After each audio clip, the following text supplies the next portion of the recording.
자아상 설교 두 번째 시간입니다. 오늘은 예수님을 똑바로 바라봅시다. 우리가 그럼 빼딱하게 바라봤나? 이렇게 생각하지 말고 우리가 예수님 바라보기는 바라봤는데 똑바로 바라보지 못하고 살아왔던 부분들이 있습니다. 그래서 예수님을 똑바로 바라봅시다. 시작. 네.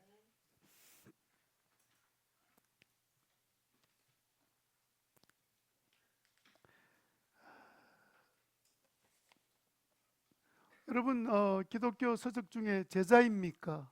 굿모닝 성령님 이런 책으로 세상에 알려져 있는 후안 카를로스 오르티즈 목사님, 이 목사님이 사역을 하시면서 심한 편두통으로 고생을 많이 하셨다고 합니다. 일주일에 두세 번 편두통이 발작을 하면 정신 착란증을 느낄 정도로 고통을 겪기도 하고 졸도까지 하셨는데, 설교하다가 편두통으로 너무 고통하다가 기절한 지가 한 3번 정도. 그러니까 목사님이 설교하다가 이제 기절하면 얼마나 교인들이 놀라겠어요. 그렇게 병원에 실려갈 정도로 편두통에 고통을 많이 겪고 지내오셨습니다. 그래서 이제 이분은 남미에 계시니까 남미나 유럽이나 미국 등지에서 유명하다는 정신과 의사, 신경과 의사 찾아다니면서 좋은 약이란 약은 다 먹기도 하고, 심지어는 신유의 은사가 있는 분 찾아가서 안수기도를 받았지만 아무런 일이 일어나지 않았습니다. 오르티즈 목사님은 평소에 늘 자기 자신의 말과 행동에 대해서 늘 불편한 마음이 들지 않아서 많이 괴로워하셨다고 합니다. 나는 왜 이렇지? 나는 왜 그런 일을 그렇게 또 했을까? 자책하면서, 죄책감에 자책하면서 자신의 성격이 늘 못마땅해서 과거의 죄를 생각하면 치가 떨리고, 현재 자신의 허물을 이렇게 생각할 때마다, 볼 때마다 자기 자신이 용납이 되지 않는 거예요. 그분은 설교하는 목사입니다. 신학교에서 학생들을 가르치는 교수였습니다. 교수이면서 목회 생활을 하셨는데, 그러니까 누구보다도 예수 믿으면 죄 용서함 받고 어렵다함을 받는다는 사실을 믿고 목회하는 분이고, 또 그렇게 학생들에게 가르쳤던 분입니다. 그런데 이분은 자기가 가르쳤던 그 내용의 결과로 찾아오는 하나님이 주시는 하나님과의 그 평화를 제대로 누리지 못하고 목회를 초기에 열심히 했었습니다. 그러니까 마음의 평안이 없는 거죠. 여러분, 신자는 누구든지 예수 믿으면 하나님께 죄 용서함 받고, 그리고 어렵다 하심을 받아서 하나님과의 평화로운 관계, 새로운 관계 가운데 마음의 평안을 누리고 사는 것이 성도들에게 주어진 축복입니다. 그런데 오르티즈 목사님처럼 실제 삶 가운데 그렇게 평화를 누리지 못하고 신앙생활을 하는 성도들이 의외로 많이 있습니다.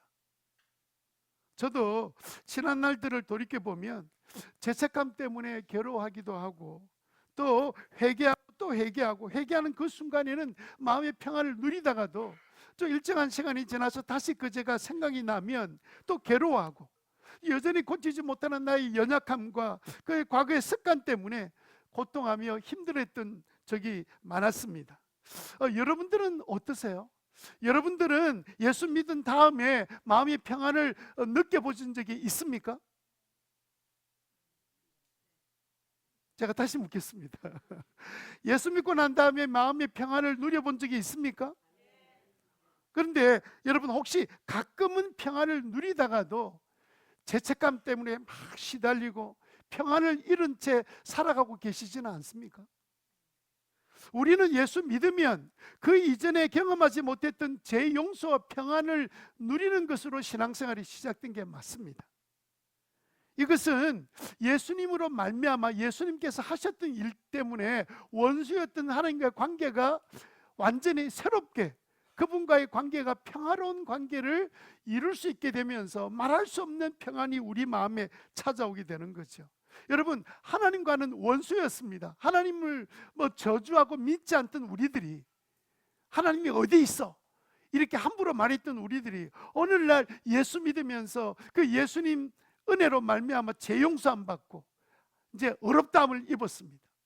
그러면서 하나님이 이제 나의 아버지가 되시면서 관계가 새로워진 거예요. 그렇게 누리는 관계를 평화라고 이야기합니다. 이제 하나님과 나는 원수 관계가 아니에요. 평화의 관계가 이루어졌습니다. 이 평화가 이루어질 때 느끼는 감정이 평안입니다. 그럼 여러분, 예수 믿을 때 어느 날 평안을 누렸다는 말은 이제 나는 하나님을 원수처럼 여겼던, 하나님이 나를 대적했던 그런 존재가 아니라 이제 하나님은 나와 너무 좋은 관계가 된 거예요. 적어도 이제는 하나님이 나를 볼 때마다 나를 늘 감시하면서, 그래 오냐, 잘하는 거 보자, 이러면서 내가 잘못하면 그냥 몽둥이라도 들고 다니면서 후려쳐서 정신을 차리게 하시는 것처럼 여러분이 생각하고 계신지는 모르겠지만, 하나님은 우리가 예수 믿고 난 다음부터는 하나님은 오로지 우리 편이 되어 주셨습니다. 항상 내 위에 계신 분이 아니라 내 옆에 계시면서 나는 너 편이야. 하나님은 나의 편이 되신 거예요. 언제 그렇게 됩니까? 예수 믿고 죄 용서함 받고 어렵다함을 입었을 때 하나님이 주신 축복이 바로 하나님과 나와의 관계의 평화입니다. 그 평화를 누리는 관계에서 누리는 감정이 뭐라고요? 그게 평안이라고, 평안. 그래서 우리가 평화와 평안은 뗄 수 없는 같은 의미로 이렇게 사용해도 아무런 잘못이 없는 단어이기도 합니다. 그렇다고 모든 신자들이 이 평안을 누리고 사는 것은 아닌 것 같습니다. 1절 한번 읽어볼까요? 1절, 여러분 성경 조금 전에 읽었잖아요. 그러므로 우리는 믿음으로 어렵게 하여 주심을 받았으니 우리 주 예수 그리스도로 말미암아 하나님과 더불어 화평을 누리고 있습니다. 화평을 누리고 있습니다. 이 단어가요, 화평, 하나님과 더불어 화평하게 되었습니다가 아니에요. 화평을 지금도 누리고 있다는 단어예요. 여러분, 그러면 이 구절로 말하면 무슨 말입니까? 신자는 예수 믿음으로, 우리는 믿음으로 죄 용서함 받고 어렵다 함을 받았기 때문에 그 결과로 우리는 그리스도로 말미암아 하나님과 더불어 화평을 누리고 있습니다. 하나님은 한 번도 우리를 버린 적이 없어요. 그래서 우리는 평화를 누리는 것은 정상적인 관계 결과이고 관계이기도 합니다. 그런데 왜 많은 그리스도인들은 이 후안 카를로스 오르티즈 목사님처럼 예수를 믿으면서도 왜 하나님과 더불어 평화를 누리지 못하고 오히려 죄책감에 괴로워하면서 살아가는 이유는 무엇 때문에 그럴까요? 무엇 때문에 계속 내 자신을 보면 괴롭고 남의 잘못을 보면 막 분노가 일어나고, 그래서 평안을 깨뜨리는 삶을 살아가는 이유가 무엇 때문에 그럴까요? 여러분, 우리가 평화의 관계를 가지고 평안을 누리지 못하니까 예수 믿는 집안이 조용하지 않는 거예요. 언제 폭발할 줄 모르는 그런 삶을 살지 않습니까? 여러분, 우리가 참된 평화를 누린다면 이 평안이 이전에 느끼지 못한 평안이기 때문에 믿지 않는 사람, 친구를 만나면 야, 너 예수 믿고 내가 누리는 평안을 좀 누려봐, 이렇게 말하는 것이 정상적인 것 아닙니까? 그런데 안 믿는 친구 만나면 할 말이 아무것도 없어요. 세상 이야기만 하다가 헤어집니다. 불안하게 살아가는 이 세상에 믿지 않는 사람들, 그들은요 정말 죄책감과 그 악한 감정과 분노 속에 서로 싸우면서, 사랑해서 결혼을 해도 싸우면서 살아가는 것이 인생이잖아요. 그렇게 사람들이 살잖아요. 얼마나 우리나라 지금 자살하는 사람들이 많습니까?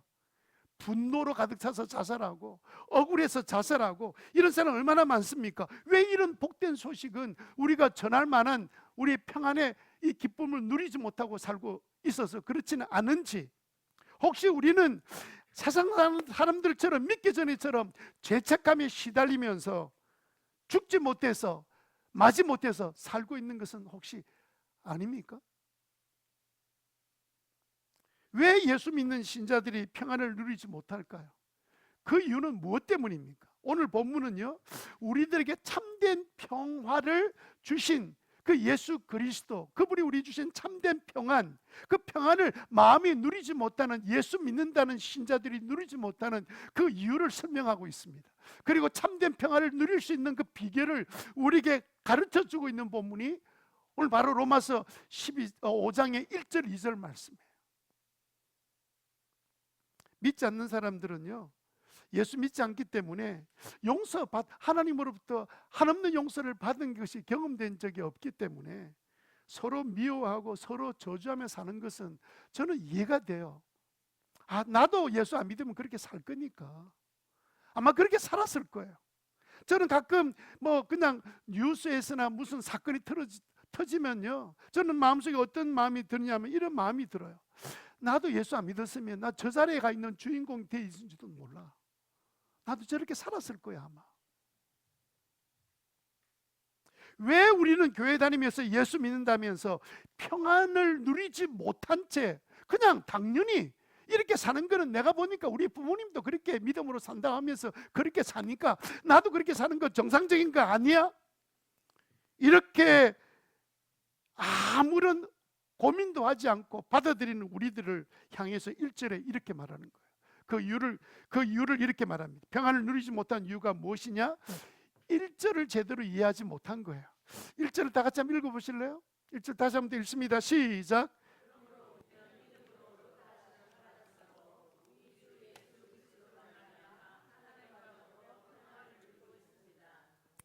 여러분, 이 구절을 보면요, 잘 보세요. 우리는 믿는 순간부터 재용서함 받고 하나님으로부터 어렵다 하심을 받았기 때문에, 그러면 그 다음에 그 결과로 우리에게 무엇이 찾아왔습니까? 평화가 찾아온 거예요. 평화를 누리고 있게 된 거예요. 지금 평화를 누리는 거죠. 평화를 빼앗겼다가 얻었다가 주워 담았다가 그냥 버렸다가 이런 게 아니고 평화를 누리고 있습니다. 현재형입니다. 근데 왜 평화를 누리지 못하냐 말이에요. 1절을 잘못 이해한 거예요. 여러분, 우리는 예수 믿고 난 다음부터는요, 하나님의 자녀가 된 다음부터는 내가 어떤 상황이나 어떤 형편에 처한다 할지라도 하나님은 더 이상 나에게 원수가 아닙니다. 하나님을 늘 여러분 혹시 검사나 혹은 또 감독자나 경찰처럼 여기면서 내가 숨어서 죄질 때마다 이놈 두고 보자 이러면서 감시하고 있는 하나님으로 그렇게 생각하십니까? 하나님은 그렇게 하지 않으세요. 하나님은 항상 내 편으로 서 계십니다. 하나님은 항상 내 편이십니다. 시작. 문제는 내가 하나님의 그 평화를 누리지 못하는 게 문제지. 왜 예수 믿는 게 평안하기 위해서 예수 믿고, 왜 예수 믿고 왜 천국 가려 그럽니까? 그거는 그냥 온 천지가 평안 가운데 있는 나라이기 때문에 가고 싶어 하는 거죠. 거기서 싸움이 있다면 나는 꼴도 보기 싫어요. 안 갈 거예요. 지옥에 평안이 있다면 지옥에 가야 되는지도 모릅니다. 그렇지 않아요? 근데 왜 우리는 지옥 가지 않고 천국 가려고 그럽니까? 그곳에는요, 나의 허물과 나는 모든 죄악을 다 친히 담당해 주신 예수님이 너 이제는 넌 어렵게 된 내 하나님의 자녀야. 그래서 주신 하나님과의 평화 때문에 누리는 평안의 나라이기 때문에 천국 가는 거죠. 이 세상에는 그런 절대적인 평화가 있을 수가 없어요. 그러면 우리가 예수 믿으면서 평화를 누리지 못한다면 우리는 어떻게 살게 될까요? 첫 번째 우리가 생각할 것은 늘 괴로워합니다. 늘 괴로워해야 돼요. 늘 괴롭게 사는 겁니다. 약하고 무능하게 죄로 넘어져서 죄책감이 시달리면서 실패한 자신을 볼 때마다 괴롭게 살아갈 수밖에 없습니다. 평화가 없으니까. 평안이 없다는 말은 불안하다는 뜻이에요. 늘 자기 자신 때문에, 남 때문에 불안한 인생을 사는 겁니다. 여러분, 자꾸 오해를 해요. 나는 돈이 부족하고 나는 세상에 성공을 못해서 나는 좀 불편하고 힘들고 어려워. 그런 말도 안 되는 거짓말을 믿고 있습니까? 그럼 여러분, 돈 왕창 부어주면 그다음부터 갑자기 하나님과 평화가 이루어져서 천국처럼 평화를 누리고 살 것처럼 생각하십니까? 왜 예수 믿고 죄 용서와 의롭다 하심을 받았으면 평화를 누려야 되는데 왜 괴로워하면서 살아가는 이유는 무엇 때문에 그렇습니까? 1절을 보면요, 평화를 누리지 못하는 두 가지 케이스를 우리가 짐작할 수가 있습니다. 첫 번째 경우는 뭐냐면, 예수 믿기는 믿어요. 믿는다고 생각해요. 그런데 진짜 예수님을 만난 적이 없어요. 인격적으로 만나게 해달라 기도를 왜 예배 때마다 기도하는 줄 아세요? 혹시 우리 중에 아직도 주님을 인격적으로 만나지 못한 채 교회에 나오고 있으면서 10년을 다니고 있음에도 불구하고 인격적으로 주님을 존재를 인정하지 못한 채 살고, 한 주간 지내도 한 번도 기도하지 않고 살아낼 수 있는 그 놀라운 능력, 그 능력을 갖고 있는 분들이 혹시 주님 앞에 나왔다면 주님 만나는 은혜를 좀 누려보라고. 그래서 그게 첫 번째 기도 아닙니까? 두 번째 경우는 뭐냐면요, 제 용서 받았어요. 그리고 구원받은 확신도 있습니다. 그런데 무엇에 대한 확신이 없냐면, 내가 어렵게 되었다는 대한 부분에 확신이 없는 거예요. 오늘 본문에 보면 믿음으로 어렵다 하심을 받았기 때문에 하나님과 평화가 이루어졌다 이러는데, 어렵다 하심에 대해서 자신이 없는 거예요. 자, 예수 믿고 살다가 회개하고 나면 마음에 평안이 오는 거 느낍니다. 평안에 돌아갔습니다. 그리고 난 다시 죄를 지으면 갑자기 또 죄책감에 빠져가지고 막 고통하며 괴로워합니다. 갑자기 어려움이 사라져 버렸어요. 그러니까 다시 예수님 십자가에 돌아가셔야 돼요. 우리를 다시 어렵게 하시려고. 로마서 7장 19절에 보면요, 사도 바울도 이런 고통에 대해서 고백했습니다. 나는 내가 원하는 선한 일을 하지 않고 도리어 원하지 않는 악한 일을 합니다. 그래서 24절에 나는 비참한 사람입니다. 누가 이 죽음의 몸에서 나를 건져 주시겠습니까? 여러분, 예수님 믿고 죄 용서함 받았습니다. 그 순간에 우리는 잠시라도 평안을 누렸습니다. 그런데 여러분, 그 잠시 평안이 아니라 주님은 그 다음에 영원한 평안을 위해서 어렵다 해 주셨어요. 어렵다는 말은 뭐냐면, 너 죄가, 네가 지은 죄는 예수님이 다 담당했으니까 너는 죄 없는 사람으로 내가 취급하고 인정하고 그렇게 바라보고 살 거야. 주님은 예수 믿고 난 다음에 우리를 어떻게 보시냐면요, 예수님을 통해서 보면서 너 의인이야 이렇게 보시는 거예요. 죄 없는 사람으로 보시는 거예요. 심지어는 우리가 다시 죄를 지었다 하더라도 주님은 우리를 어렵게 보신다는 사실을 오늘 이 아침에 깨닫게 되시기를 바랍니다. 제가 예를 들어 드릴게요. 예를 들어 드리면 좀 쉽게 이해가 될 겁니다. 제가 고아였는데 어느 날 입양을 받았다고 해봅시다. 새로운 부모가 생긴 거예요. 비록 내가 새로운 부모 아래에서 고아원에 있을 때 가졌던, 배웠던 나쁜 습관들, 그리고 항상 그 눈치 보며 살았던 삶, 혹시 나를 부모가 버린 것처럼 모든 사람이 나를 버릴 거라는 그런 의심을 가지고 살다가 새로운 부모를 만났습니다. 근데 그 부모님이 나를 당신의 자녀로 받아주시면서 이제는 나는 없었던 부모와 새로운 평화의 관계가 이루어진 거예요. 그러면서 야, 너는 내 아들이야. 그러니까 무엇이든지 필요한 대로 다 이야기하면 내가 다 채워줄 거야. 이제부터 이제까지 살았던 모든 삶 다 끝난 거야. 너는 이제는 아버지, 엄마가 있는 자녀가 된 거야. 이렇게 해서 입양을 해 주었습니다. 그런데 문제는 고아인 내가 문제예요. 그러면 그렇게 나를 부모로서 나를 받아주신 그 부모 앞에 내가 가지고 있는 약함과 부족함이 생길 때마다, 실수할 때마다 도움을 구하는 것이 당연한 일이잖아요. 도와주기로 결정했잖아요. 도와줄 것을 내가 믿어도 되잖아요.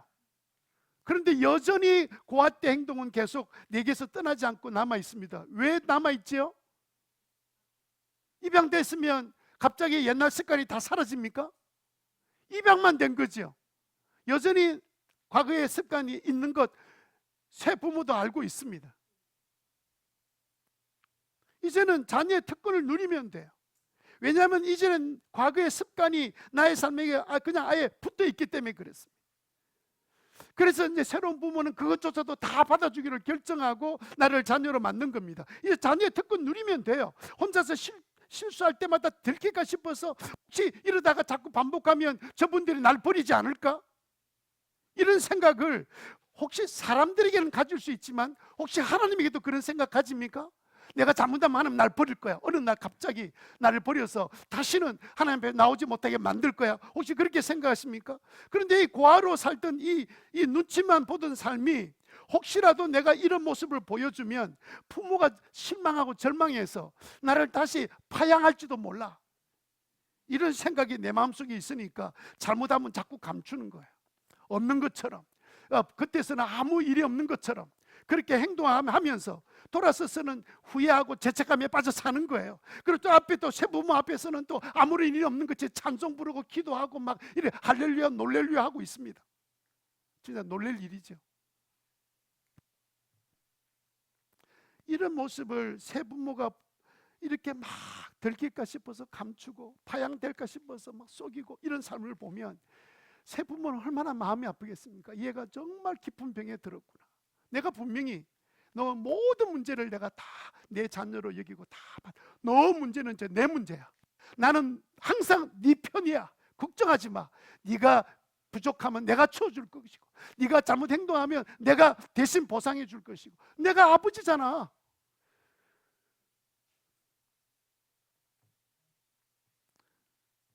얼마나 마음이 아프겠어요.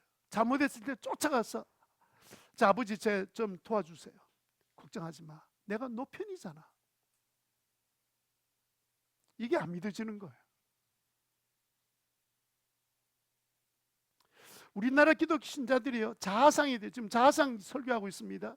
자아상에 대해서 갖는 오해가 뭔 줄 아세요? 여러분은 성선설을 믿습니까? 성악설을 믿습니까? 성선설은요 인간은 태어날 때부터 본능적으로 그냥 착하게 태어났다. 이게 성선설입니다. 성악설은요 인간은 본능적으로 이기적으로 악하게 태어났다. 이렇게 보는 거예요. 이거는 뭐 집안 망신하고 아무 상관이 없으니까 여러분들 한번 대답해 보세요. 여러분들은 성악설을 믿습니까? 성선설을 믿습니까? 손 들어 볼까요? 뭐 어차피 뭐 앞에 성자나 뒤에 설자나 똑같고 가운데만 다른 거니까. 성경은 우리 인간을 뭐라고 말하고 있죠? 레위기 17장 9절에 이렇게 말씀하고 있습니다. 레위기 17장 9절에 만물보다 더 거짓되고 아주 썩은 것은 사람의 마음이니. 레위기 17장 9절을 보면 사람의 마음이니 누가 그 속을 알 수 있습니까? 로마서 5장 8절에 보면 그러나 우리가 아직 죄인이었을 때 그리스도께서 우리를 위해 죽으셨습니다. 우리를 위해서 예수님이 죽으신 것은 우리가 무엇이기 때문에 그래요? 죄인이기 때문에. 10절에 보면 우리가 하나님과 원수일 때도 하나님의 아들의 죽으심으로 말미암아 하나님과 화해하게 되었다면, 그럼 우리는 하나님과 화해하기 전에 하나님의 아들이 되기 전에는 우리는 하나님의 뭐였습니까? 원수였다고요. 태어날 때부터. 로마서 전체가 말하고 있는 내용이 뭡니까? 우리는 죄인이다. 그런데 우리 기독교인들이요 말은 성악설을 믿는다고 말해요. 혹시 성선설 믿는 크리스찬이 있습니까? 이때 손 들면 안 돼요. 이거 완전히 집안 망신이야. 이거는 완전히.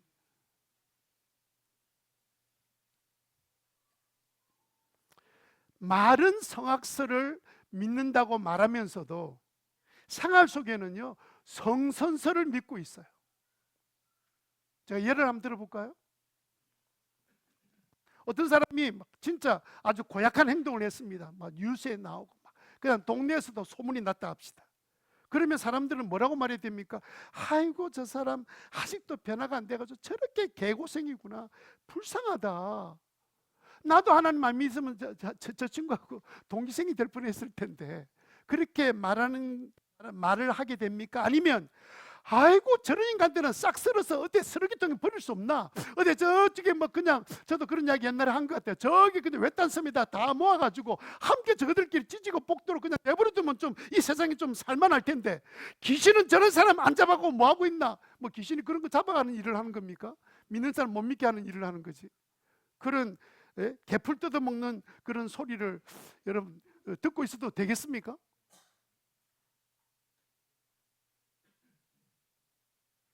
여러분들 그렇게 하지 않아요? 더 기가 차는 게 뭔 줄 압니까? 예수 믿는 우리들이요, 자신에게는 성악설을 적용해요. 잘못하고 실수해놓고 하는 말이 뭡니까? 원래 그래, 내가 죄인이잖아, 내가 좀 모자라서 그렇지, 그 이해하면 안 돼? 이래놓고는 그냥 아내와 남편이 잘못하면 성선설을 적용하는 거예요. 아니, 사람이 어찌 그럴 수 있어요? 예? 이런 실수를 어떻게 또다시 할 수 있어? 이러면 막 분노하고 막 화를 내는 거예요. 이게 우리 자상입니다. 편할 대로 갖다 붙이는 거예요. 이런 거 보면요, 성악설이 분명해요.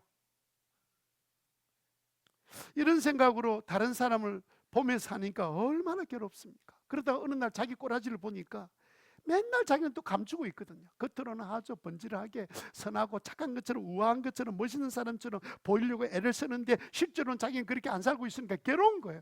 그걸 또 하나님 앞에 나오니까 사람들은 모르는데 하나님 앞에 나오니까 하나님 다 알고 계시잖아요. 그러니까 괴로워 죽겠어 이거. 예수 믿는 거 왜 이렇게 괴로워? 예? 뭐 평화롭다면서? 왜 이렇게 괴로운 거야? 이러면서 끊임없이 죄책감과 완벽주의 때문에, 완벽주의적인 도덕심 때문에 우리는 이상한, 어릴 때부터 우리나라 고유한 이런 정신세계가 있어요. 이것 때문에 말은 성악설을 믿는다 해놓고는 실제로 모든 삶에는 성선설을 믿고 있는 거예요. 그냥 어떻게 괴롭지 않을 수 있겠습니까? 성경은 뭐라고 이야기합니까? 성악설로 태어났다 하더라도 예수 믿고 나면 내가 너를 완전히 죄 없는 사람으로 만들어주마 하고 만들어주신 건데 그걸 못 받아들이는 거예요, 아직까지. 여러분, 우리가 예수 믿고 죄 용서 안 받고 어렵다 하심을 받은 것을 믿으시기 바랍니다. 하나님은 항상 누구 편이라고요? 내 편이세요. 그러면 이 나의 편이신 하나님이 주시는, 하나님과 더불어 누리는 이 평화를 누리려면 우리는 어떻게 하면 되겠습니까? 두 번째로 똑바로 바라봐야 됩니다. 똑바로 바라보라. 시작. 누구를 똑바로 바라봐야 돼요? 예수님을 똑바로 바라봐야 되죠. 예수님을 똑바로 바라보란 말은 무슨 말입니까? 이게 전제가 좀 불쾌하더라도 이해하십시오. 이 전제는 우리가 예수님을 보기는 보는데 지 눈으로 본다는 거예요. 지 생각대로 본다는 거예요. 똑바로 제대로 안 본다는 거예요.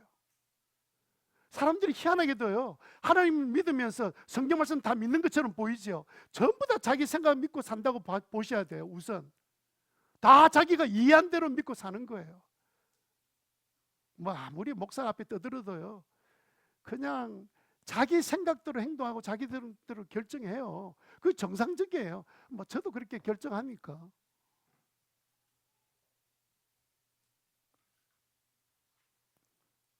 우리가 평안을 누리지 못하는 결정적인 이유는 똑바로 예수님을 바라봐야 되는데 바라보지 못했을 거예요. 왜 우리가 예수님을 똑바로 바라봐야 됩니까? 그래야 하나님의 참된 평화를 누리고 평안 가운데 살 수 있기 때문에 그래요. 우리가 하나님의 평화를 누리려면, 100% 평화를 누리려면 우리는 예수님을 100% 똑바로 봐야 됩니다. 여러분, 예를 들어 설명해 봅시다. 만약 우리가 예수님께서 하신 일을 50% 정도만 알고 믿는다면 예수님이 하신 일의 그 은혜의 능력을 우리는 몇 프로 누리고 살까요? 50% 누리겠죠. 내가 예수님께서 행하신 일의 10%만 알고 믿는다면 우리는 하나님, 예수님이 행하셨던 일의 10%만 누리고 살 거예요. 그런데 만약에 우리가 예수님이 하신 일을 100% 알고 100% 믿는다면 우리는 예수님이 행하셨던 그 은혜를 몇 프로 누릴까요? 100% 누리겠죠. 그래서 우리가 예수님을 똑바로 바라봐야 되는 거예요. 자, 우리는 십자가 딱 바라보면 우리 죄를 위해 죽으신 예수님을 생각합니다. 그리고 내 죄를 위해 돌아가신 그 예수님을 나의 구주로 믿습니다. 우리는 그 빈 무덤을 바라보면서 예수님의 부활을 생각합니다. 그 부활하신 주님을 믿으면서 장차 우리도 부활할 것을 믿습니다. 아멘을 안 하세요? 겁이 나가지고 그 다음에 무슨 말 할까요? 그런데 제가 묻고 싶은 거는 그 다음에 있습니다. 그런데 예수님이 왜 부활하신 줄 아세요? 나도 부활할 것을 보여주시기 위해서, 그거 말고 더 근원적으로 내가 예수님 부활하신 것처럼 부활할 수 있게 되는 근원적인 이유는 뭐 때문에 예수님 부활하신 줄 아세요? 왜 예수님 부활하셨을까요? 그 결과로 나도 부활하는 거 말고 예수님은 왜 나를 위해 죽으셨어요? 나의 죄를 완전히 대신 짊어지시러 죽으셨죠. 예수님 부활하셨습니다. 예수님 왜 부활하셨나요? 부활하지 않으면 어떤 일이 생길까요? 아니 예수님의 부활을 가셨기 때문에 결과적으로 우리도 부활하고 가요. 그거 말고 근원적으로 예수님 부활하신 이유, 제가 이제 이름 부를 테니까 그분 빨리 대답하세요. 여기 전시 없나? 다른 집안 식구 이야기하면 안 되고. 전성쟁제는 우리 같은 종씨 아니에요. 걱정하지 마세요. 여러분, 부활하심으로 우리에게 주신 은혜가 무엇이냐면, 우리가 로마서 5장 1절 읽었죠. 그죠? 5장 1절 읽었잖아요. 바로 앞절에 나와 있습니다. 4장 25절입니다. 같이 한번 읽어봅시다. 시작.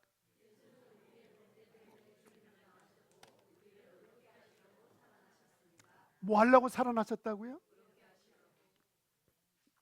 어렵게 돼야만이 의로운 나라에 우리가 들어갈 수 있기 때문에 예수님 우리를 어렵게 하시려고 부활하셨고, 하나님은 우리를 어렵게 하시려고 예수님을, 죄 없이 죽은 예수님을 살려내신 거예요. 예수님의 부활은 우리를 어떻게 하려고? 어렵게 하려고. 그러니까 그 다음부터 하나님이 어렵게 해놓고 또 우리가 또 실수하고 넘어지면 아이고 너는 안 어려워, 그렇게 하려고 하신 게 아니고,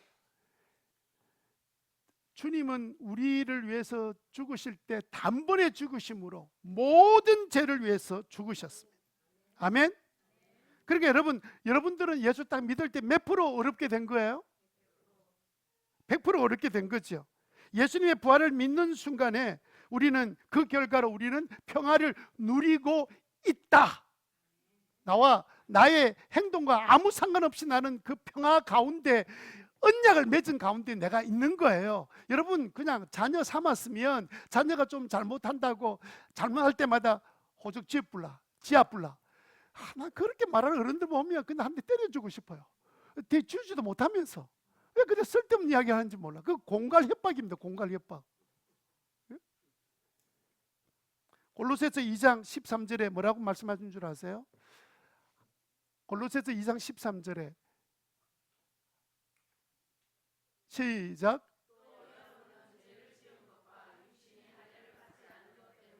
죽었으나 하나님께서는 여러분을 그리스도와 함께 살리시고 우리의 모든 죄를 용서하여 주셨습니다. 우리의 모든 죄를 어떻게 하셨다고요?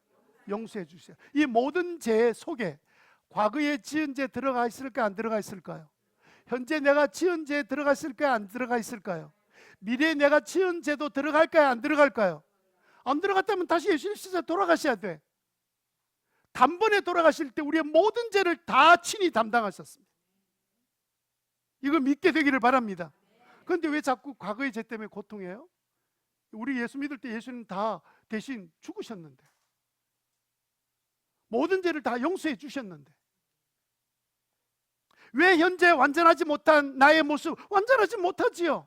아직도 내가 이 연약한 몸을 가지고 살고 있기 때문에 아직 내가 완전한 게 아니에요. 변화될 부분들이 너무 많아요. 그러면 그런 모습을 발견할 때마다 누구를 찾아가야 돼요? 하나님께 찾아요. 하나님 아버지, 나 아직 이것도 아직 못 고치고 있는데 아버지가 고쳐주셔야 되지, 나는 안 돼요. 미완성품인데, 공사 중인데 그렇게 말해야 될 거 아니에요. 그런데 왜 자꾸 완전하지 못한 자기 모습에 대해서 혐오감을 가지면서 자학을 하고 있냔 말이에요. 그러다가 다른 사람 옆에서 잘못한 거 보면 사정없이 공격하고 비난합니다. 저 인간 사실은 그런 인간 아니야. 온갖 비난하고 뒤에서는 항상 하는 이야기가, 남 비난하는 이야기가 주된 이야기를 하면서 웃고 떠들고 노는 거예요. 그러면 그럴수록 여러분이 괴롭다는 사실을 모르세요? 어떻게 예수 믿고 난 다음에 모든 죄를 다 용서해 주셨는데 아직까지 다른 사람이 죄를 이야기하고 있냐고요.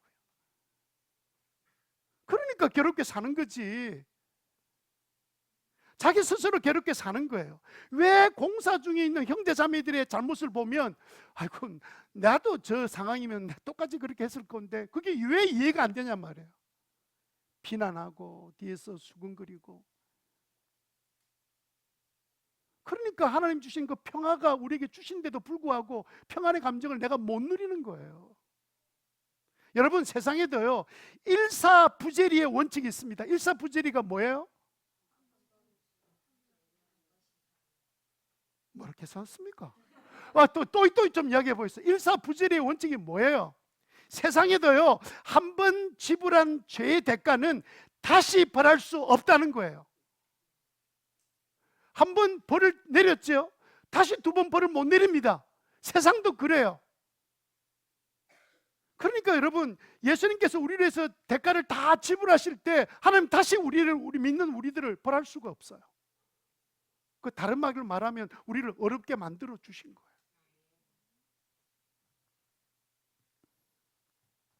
그래서 여러분, 우리가 참된 평화의 관계를 누리려면 항상 예수님을 똑바로 보셔야 돼요. 예수님이 무슨 일을 하셨는지 다 예수님이 돌아가신 걸 믿어. 부활도 믿고 나도 부활할 거라고 여기까지는 다 알아. 그런데 왜 부활한지를 모르고 사는 거예요. 어렵다는 말도 사용해. 오르티즈 목사님처럼.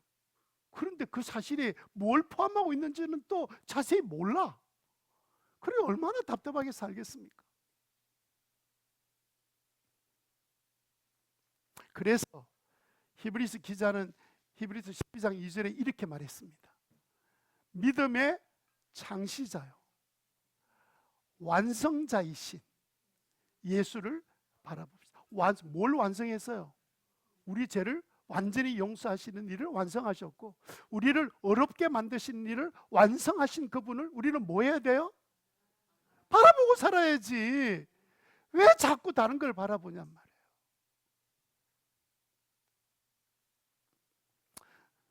묻겠습니다. 여러분은 예수 믿고 어렵게 되셨습니다. 믿으시지요? 하나님의 평화와 가운데 있다는 것도 믿으시지요? 그러면 하나님은 예수 믿는 여러분을 더 이상 죄인으로 보시지 않으신다는 것도 믿으십니까? 믿으시면 아멘 합시다. 하나님은 예수 믿는 여러분을, 우리를 의인으로 보시는 줄 믿습니다. 그래서 하나님은요 우리를 벌하시기 위해서 내려다 보시는 재판관, 언놈이 저짓노, 저또 숨어서 저짓하고 있구나, 이렇게 감시하려고 계신 게 아니라 우리를 도와주시려고. 너 아직도 그러고 숨어서 그러고 있지? 내가 도와줄게. 왜 나한테 도움 구하지 않니? 내가 네 꼴을 모르냐? 네가 네 꼴을 알잖아. 네가 내 자녀가 됐고 내가 너를 의인으로 만든 걸 너가 알면서도 여전히 왜 그래 죄책감에 빠져가지고 그렇게 헤매고 있어. 그래서 이 자아가요 건강하지 못하면요 남이 조금만 일을 하면 그걸 못 봐가지고 못 견디는 거예요. 자기를 무시했다고 생각하는 거예요. 누가 무시해요? 하나님이 나를 무시하지 않는데. 또 사람들이 다 무시한다 합시다. 근데 무슨 상관이 있어요? 하나님이 나를 무시하지 않는데. 그러니까 행동하는 거 보고 말하는 거 보면 하나님 저 말씀 믿는 건가 안 믿는 건가 그런 생각이 들잖아요.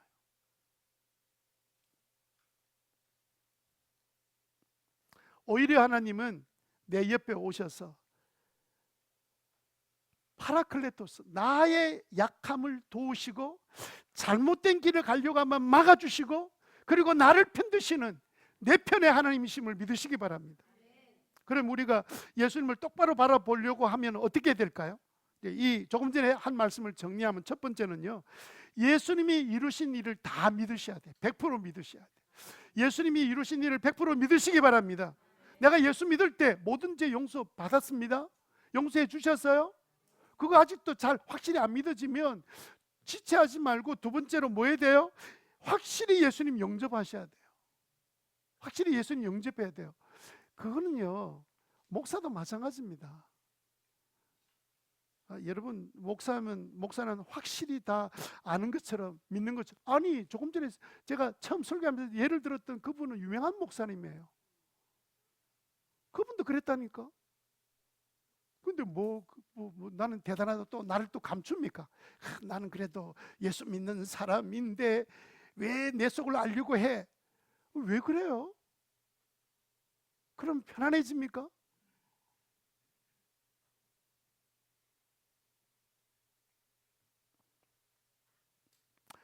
주님은 우리 죄를 짊어지실 때 우리 과거의 죄, 현재의 죄, 앞으로 지어서 안 될 일이지만 지을 죄까지 다 단번에 해결해 주신 분이심을 믿으시기 바랍니다. 그렇게 나를 하나님께서 어렵게 하셨어요. 예수 영접 모임은 서너 번 와줘도 아무 상관이, 10번이 들어와도 아무 상관이 없습니다. 왜냐하면 이미 예수 영접한 사람들은요, 예수 영접 모임에 복음을 다시 들으면 아멘, 저절로 아멘 확신이 돼요. 하나도 이상하지 않은 거예요. 당연하지. 그래서 오히려 복음을 들으면서 다시 감격하고 돌아가는 거예요. 그리고 요즘 눈물이 안 나는 사람들은 안약사 바르지 말고 돈 들어가는데, 그냥 예수 영접 모임에 오면 복음 들으면 그 눈물이 나, 저절로. 예수 믿은 사람은, 안 믿는 사람은 눈물약도 넣어야 되겠지만, 예? 세 번째는요, 주님을 꽉 붙잡아야 합니다. 왜냐하면요, 우리가 죄 짓는 습관이 나도 모르게 어느 날 갑자기 분노하고 불평하고 죄를 짓는 습관이 내가 딱 돌아가고 있는 내 모습을 볼 때, 그때 예수님을 꽉 붙잡아야 돼요. 그래서 우리는 습관을 키울 때 예수님을 꽉 붙잡는, 예수님을 즉시로 바라보는 습관을 키우셔야 돼요. 뭐와 같으면 되냐면요, 어린 아기처럼 되면 됩니다. 여러분 이제 아이들 키워보는 잘 알죠? 아이가 조금 이제 사물을 좀 분별할 나이가 되면 그때부터 이제 낯가림을 시작합니다. 얘를 키워봤으니까 이제 아시겠지만, 모르는 분들은 이런 거 보면 알죠. 근데 아이가 너무 예뻐서 이리 와 막 이렇게 삼촌이 맛있는 걸 줄게 이러면서 막 이렇게 오라고 막 이러죠. 그런데 애가 낯가림 시작한 아이들은 딱 보는 순간에 어떻게 하죠? 휙 돌아서 가지고 엄마 가슴 내 뒤에 등에다 꽉 파묻습니다. 다 쳐다보지도 않습니다. 무슨 말도 듣지 않습니다. 그게 낯가림하는 아이들의 행동이죠. 그죠? 우리도 내가 예수 믿는 내가 실수하고 잘못을 행할 때, 그때 하나님의 품에 확 돌아서는 거예요. 예수님이 나의 모든 죄 다 했으니까 아직 나는 연약한 부분이 있어. 그 사실을 그대로 인정한 채 아버지 품에 딱 안기듯이, 그 엄마의 등에 딱 그냥 얼굴을 파묻듯이, 그 주님을 기억하고 주님이 다 행하셨던 일들을 믿고 확실히 주님 앞에 돌아서는, 주님을 확 붙잡는 그런 은혜가 있게 되기를 주님 이름으로 축원합니다. 그렇게 우리가 예수님을 똑바로 바라보면 어떤 일이 일어난 줄 아세요? 세 번째는요, 풍성한 은혜를 누립니다. 풍성한 은혜를 누립니다. 2절에 보니까 이렇게 이야기하고 있어요. 2절 한번 보세요. 우리는 또한 그리스도로 말미암아, 여기까지는 이제 알겠죠. 그리스도 예수님 때문에 지금 서 있는 이 은혜의 자리에 믿음으로 나왔다. 내가 지금 은혜 자리에 나와 있는 거예요. 누구 때문에? 예수님 믿는 순간에 예수님 내 죄를 용서하셨고 나를 어렵게 만들어 주시기 위해서 부활하신 주님이 계시기 때문에 나는 은혜 자리에 나와 있는 거예요. 은혜 자리에 나와 있으면 세 가지 정도의 은혜의 결과가 나오게 됩니다. 첫 번째는요, 1절 마지막에 있는 것처럼 하나님과의 화평을 누립니다. 예수 믿으면 다 화평해야 되는데, 제가 말씀드렸죠. 계속해서 자책하고 완벽주의 기질, 특별히 우리나라 사람들은 도덕적 개념 자체가 잘못한 것에 대한, 너무 잘못한 것에 대한 지적을 많이 받고 자랐기 때문에 선한 일을 행한 것에 대해서 칭찬을 받고 자라지를 못해서, 서양 사람들은 다릅니다. 서양 사람은 반대로 하고 있어요. 잘못한 걸 지적하기보다는 잘한 것을 칭찬해요. 그게 기독교 정신에서 나온 거거든요. 그러니까 우리는 뭐 잘못하면 자꾸 감추는 거예요. 자꾸 감추려고 그래. 나는 이렇게 잘못된 걸 드러내면 안 된다고 생각하는 거예요.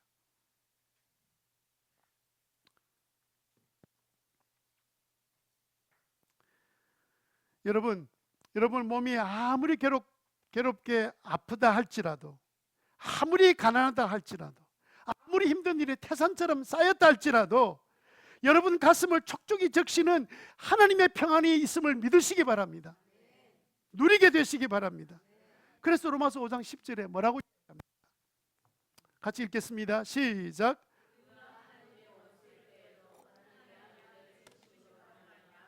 하나님과 화해하게 되었다면 화해한 우리가 하나님의 생명으로 구원을 얻으리라는 것은 더욱더 확실한 일입니다. 아멘. 주님과 화해했다면, 믿음으로 화해된 거잖아요. 관계가 회복됐다면 평안을 누리는 게 당연하지. 생명을 우리가 하나님의 생명으로 구원받았는데, 하나님의 자녀가 되었는데 어떻게 하나님과 화평을 누리지 않겠습니까? 이게 첫 번째 누리는 은혜입니다. 두 번째 은혜는 뭐냐면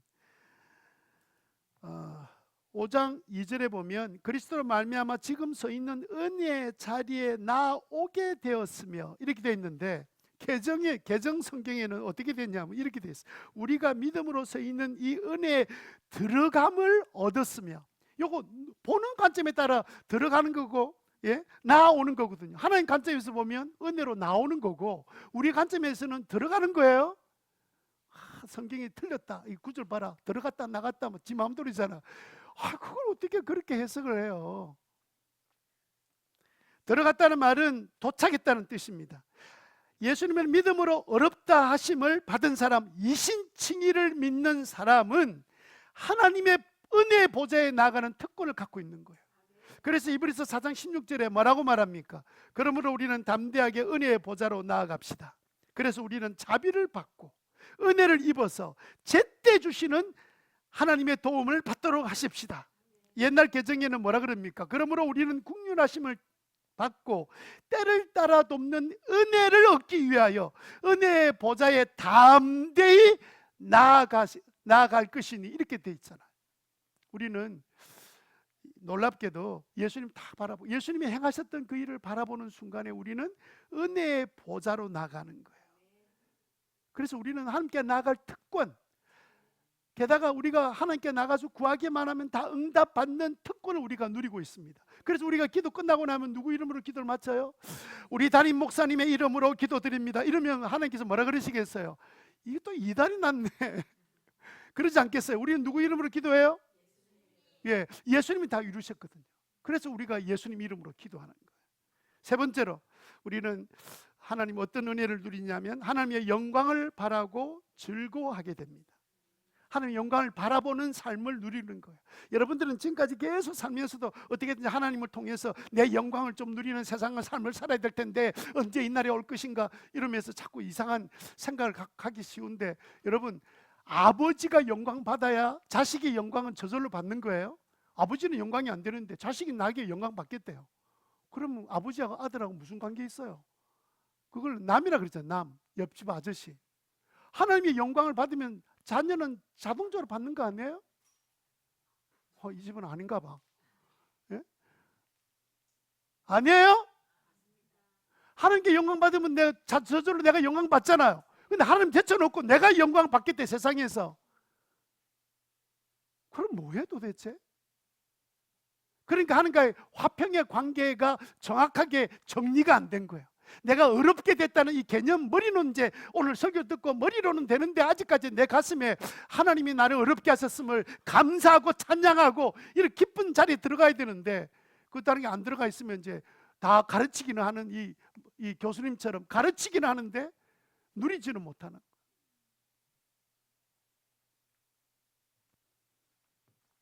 여러분 우리 인생이 늘 좋을 때만 하나님의 영광을 찾는 게 아닙니다. 우리가 어려울 때, 제가 제 인생 가운데 제일 힘들었던 1년을 보내는 동안에 새벽에 일어나면 기도 안 할 수 없고 밤늦게까지 또 다 모아가지고 저녁 기도회 하고, 저녁 기도회 끝나고 나면 또 들어와 자다가 또 아침에 나면 새벽 기도하고, 시간 나면 낮에도 기도하고. 그래서 저녁 기도에 나와서 기도하는 분들이 계셨어요. 저녁에 나와서 기도하고. 그때 기도의 내용이 뭐였는 줄 압니까? 제 기도의 내용은 뭐였냐면, 하나님, 제가 하나님의 영광을 가리지 않게 해주십시오. 분노와 싸움으로 하나님의 이름, 교회 이름을 더럽히지 않게 해주십시오. 이제 막 가정교회가 성경대로 하는 교회들이 확산되고 있는데 저 때문에 가정교회 하면 망한다는 소리 듣지 않게 해주십시오. 하나님께서 그 기도를 그대로 들어주셨어요. 저는 아무것도 안 했는데 하나님께서 다 일을 하셨어요. 여러분, 우리가 그 예수님만 똑바로 바라보고 나가기만 하면 우리는 하나님의 영광을 바라는 삶을 사는 특권을 누리게 되는 거예요. 아버지의 영광을 추구하고 살아가는 믿음의 종들이 되시기를 바랍니다. 조금 전에 말씀드렸던 이 오르티즈 목사님, 이 목사님이 우리가 조금 전에 읽었던 골로새서 2장 13절 말씀을 어느 날 읽게 되었습니다. 그런데 갑자기 눈에 반짝거리는 사실을 발견하게 된 거예요. 우리의 모든 죄를 용서하여 주셨습니다. 이 단어 가운데 모든이라는 단어에 갑자기 마음이 얼어붙어 버렸습니다. 그리고 하나님께 마음속으로 물었다 그래요. 목사님이, 하나님, 이 말씀의 의미는 내가 아직도 짓지 않은 죄까지도 다 용서해 주셨다는 뜻입니까? 그랬더니, 그러면 하나님은 내가 있는 모습 그대로 받았다는 뜻이네요. 그런 마음으로 하나님께 기도할 때 하나님께서 마음속에 들려오는 음성이 뭐냐면, 야, 네 목사 맞나? 네 설교자가 네 그것도 모르고 이제까지 가르쳤나? 이 바보 같은 인간아.